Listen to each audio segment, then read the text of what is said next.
أعوذ بالله من الشيطان الرجيم بسم الله الرحمن الرحيم چې مونږ په پیلنۍ ټاپک کې چې کوم دی تر دا خبره کړې وه چې characteristic and major group of living thing چې living thing چې کوم دی major group کوم دی نو هغه مونږ چې کوم دی plant او animal مونږ ویلو نن چې کوم دی مونږ به وو classification of animal یعنې مونږ plant او animal ویلې اوس په چې کوم دی نن به وو چې classification of animal and classification of plant देखिए पहले खबर है कि दा एक्टिविटी तक ना क्लासिफिकेशन ऑफ एनिमल मतलब दा रे چې لکه موږ ویل چې لیوینګ چې ټوټل څونه دي کنه دا په دوه ګروپونو کې ډیوایډ شوی دي دی اړه موږ دا خبرو کړه چې انیمل ټوټل یعنی د کلاس 4 په لیول باندې چې کوم دی ټوټل لیوینګ ثینګ په دوه ګروپس کې ډیوایډ کړی دي برخه چې کوم دی بیا په پنځو ګروپونو کې ډیوایډ کیږي ټیک شو کنه یعنی د کلاس 4 په لیول باندې پلانټ او انیمل له نو موږ خو دلته کې د دې چې کوم دی ډیفرنس د دې ډول کې سره او سیمیلارټي په کې سره دا موږ بل کې ویلې اوس دې کې چې کوم دی اوس دې کې به موږ چې کلاسیفیکیشن اف انیمل چې کوم دی موږ سره څنګه کلاسیفاید کیږي نو په دې اکټیویټي کې ویل دي چې تاسو خپل بیک سایډ ته یعنی خپل نیک باندې نیک مطلب دی گردن سره باندې چې کوم دی تاسو دلته کې لاس کې دی او هغه چې کوم دی لږ لاندې د ملا خېټې شوله نیک سره لاس کړي او لاندې چې کوم دی بیک سایډ ته ویسي وی ډیډ یو فیل اني بون وی تاسو ته مطلب څه بون غونته محسوسیږي this is called backbone or vertebral column how many vertebrates are in your backbone اوس دې کې وی لکه دلته کې اوس انیمل بی کلاسیفای کوي په دوه ګروپونو کې یو په ورټیبریټ کې او بل چې کوم دی په انورټیبریټ کې یعنی جانور چې کوم دي هغه په دوه ګروپونو کې ډیوایډ دي په ورټیبریټ کې او په انورټیبریټ کې نو ګورو چې ورټیبریټ کوم جانور دي او انورټیبریټ کوم جانور دي ټیک شولا which animal are divided into two group animal موږ سره ډیوایډ دي په دوه ګروپونو کې on the basis of vertebral column په کوم بیس باندې vertebral column بیس باندې or backbone یا backbone اوس vertebral column څه ته وایي دا کوم چې شاته د دې ځنواله بالکل د هپ بونه پورې چې دا کوم شاته موږ سره دا بون دی د دې کوم دی ورټیبرل کالم ویل کېږي ټیک شولا یا چې کوم دی بیک بون وته ویل کېږي بیک بون وته ویل کېږي کوم ته چې موږ په اردو کې چې کوم دی ریډ کی هډي ټیک شولا نوز ګوري خا ورټیبریټ د انیمل هیوینګ بیک بون ورټیبریټ په هغه ځناور ته ویل کېږي چې په کوم کې موږ سره شاته بیک سایډ والا چې کوم دی بون موجود وي انورټیبریټ به کوم وي د انیمل هیوینګ نو بیک بون هغه انیمل چې کوم کې شاته موږ سره بیک بون نه وي دا به چې کوم دی انورټیبریټ وي اوس چې کوم دی موږ سره دا پکچر چې کوم ورکړي دي پکچر of few vertebrate are given below دا پکچر چې موږ سره ورکړي دي ګورئ ښه فش دی فراګ دی لیزرډ دی پیجن دی او کیټ دی اوس که چېرې تاسو ډېر انیمل ته خیال وکړئ که نه نو فش کې هم چې کوم دی موږ سره شاته دا بیک بون پرزنټ دی یعنی پی مین پرزنټ دی موجود دی نو دا چې کوم دی موږ سره په ورټیبریټ کې راځي فراک کې هم چې کوم دی دلته کې موږ سره بیک بون موجود دی لیزرډ چې کومه چپکلي ده دې کې چې کوم دی موږ سره هم چې کوم دی شاته بیک بون موجود دی چې کوم موږ سره کبوتر یعنی کونتره ده دې کې هم موجود دی او کیټ یعنی بلی کې هم موجود دی اوس د لاندې چې کوم دی فکچر اف فیو انورټیبریټ ار ګیون بلو اوس هغه انیمل چې کوم کې موږ سره ورټیبریټ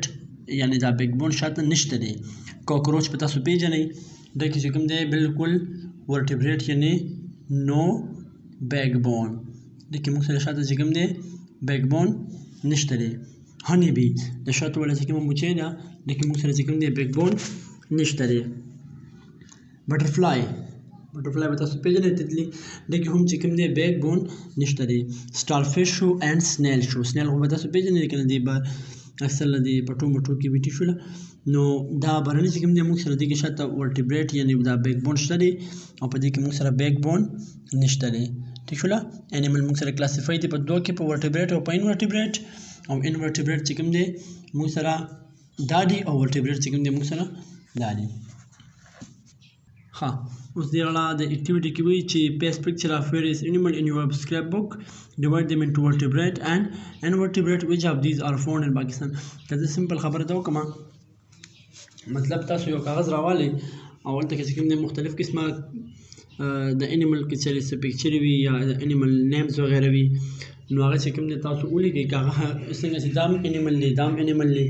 خو کوم کې چې موږ سره کوم دی بیک بون شته او کوم کې موږ سره بیک بون نشته دی ټیک شوله اوس انیمل کلاسیفیکیشن هم وګورو اوس کلاسیفیکیشن اف پلانټ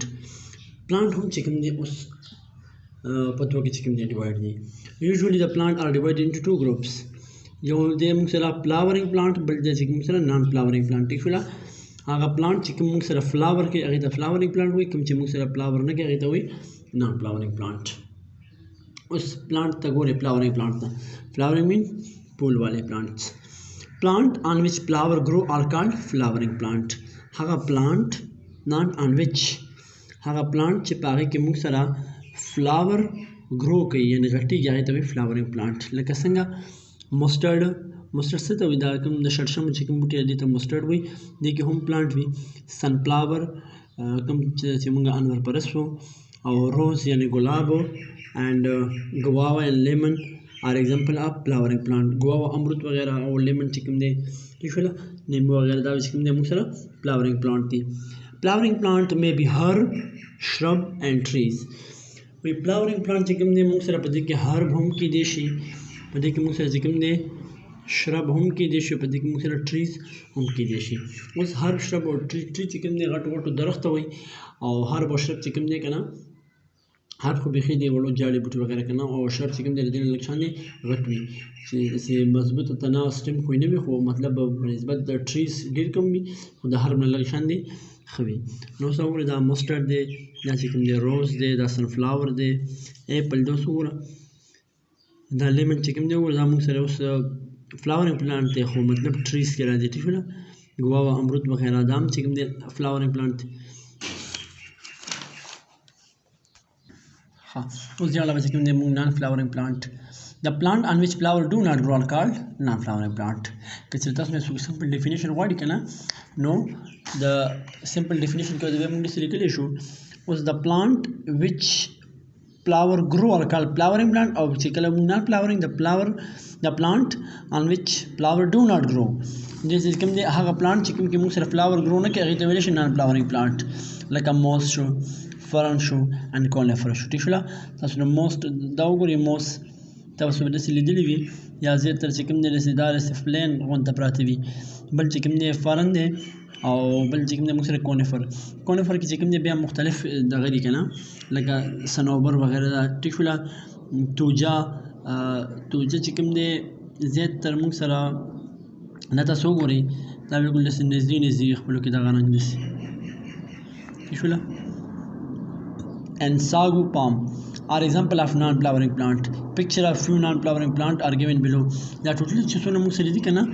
دا اوس دا صنوبر وغیره دا چې کوم دی موږ سره دا ټوټل نان فلاورنګ پلانټ کې راځي اوس دې کې وایي چې دا کونیفر چې کوم پلانټ موږ سره دي که نه د اکټیویټي کې دا نارترن ایریا کې ډېر زیات اوسېږي یعنې چې کومه د پاکستان شمالي علاقه ده هلته ډېر زیات اوسېږي لکه مري سوات کاغان اینډ چلاز وغیرہ کې نو دا کونیفر چې کوم دی زموږ د اکانومي لپاره ډېر بیسټ دی ولې چې دا استعمالیږي ووډ مطلب از لرګی استعمالیږي د فرنیچر دپاره د کنسټرکشن کارونو لپاره مطلب څوک دروازې جوړوي وغیرہ ټیک شوله کنسټرکشن مټیریل اینڈ ornamental things او دې نه چې کوم دی موږ سره پیپر یعنې کاغذ وغیرہ هم جوړېږي ټیک شوله